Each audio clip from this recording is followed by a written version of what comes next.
అందరూ బాగున్నారా? నేను చాలా బాగున్నానండి. ఈరోజు ఒక మంచి రెసిపీతో మీ ముందరకు వచ్చాను.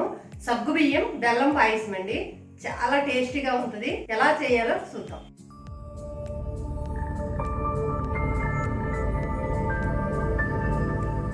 సగ్గుబియ్యం పాయసం కావలసిన పదార్థాలు: సగ్గుబియ్యం, బెల్లం, నెయ్యి, బాదం పప్పు, జీడిపప్పు, ఎండు ద్రాక్ష, పాలు. ఇప్పుడు మనము గిన్నె తీసుకోవాలి. అడుగు కొంచెం మందంగా ఉన్న గిన్నె స్టవ్ మీద పెట్టుకోవాలి. స్టవ్ వెలిగించుకోవాలి. కొంచెం వాటర్ పోసుకోవాలి. మనము సగ్గుబియ్యము ముందర నానబెట్టవలసిన అవసరం లేదండి. మనం చక్కగా ఈ వాటర్ అనేది బాగా మరిగిపోవాలి. మరిగినప్పుడు తలతల మరిగినప్పుడు మనం సగ్గుబియ్యం వేసుకోవచ్చు. దీనిపైన మూత పెట్టుకుందాం.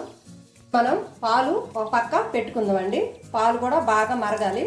ఇప్పుడు మనం ఈ పక్క పాలు పెట్టుకుందాం. ఇప్పుడు మనము ఎసరగొండి బాయిల్ అవుతుంది కదా. ఇప్పుడు మనం సగ్గుబియ్యము వేసుకోవాలి. వేసుకున్న తర్వాత అడుగు పట్టకుండా కలుపుతూ ఉండాలి. అడుగు పట్టేసి ఒక 5-10 నిమిషాలు ఇలా తిప్పామనుకో అడుగు పట్టవు, ఉడుకుతుంది అనమాట. చూసారా, ఇలా ఉడకాలన్నమాట. చక్కగా ఉడికిపోతాయి. ఇవి పెద్ద సగ్గుబియ్యము. నేను కటింగ్ సగ్గుబియ్యము వాడతాను, పెద్ద సగ్గుబియ్యము వాడతాను. పాలు అయిపోయాయండి. ఇప్పుడు మనం స్టవ్ బంద్ చేసుకోవాలి. పాలు మరిగిపోయి చక్కగా ఇలా ఉడకాలి.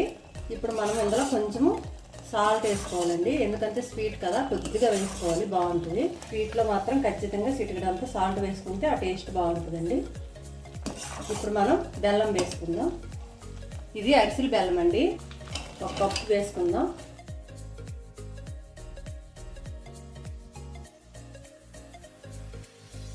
చిక్కటి పాలు మనం వేసుకోవాలి. ఇప్పుడు మిగడతో పాలు 1/2 లీటర్ అండి, కొన్ని తీసుకోవాలి.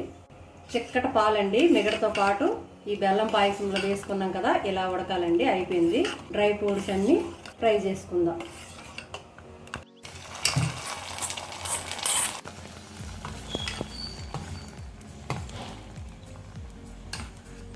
బెల్లం సగ్గుబియ్యం పాయసం అండి.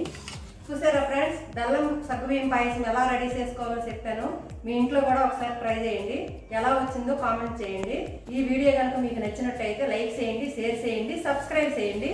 మీ పిల్లలతో ఎంజాయ్ చేయండి.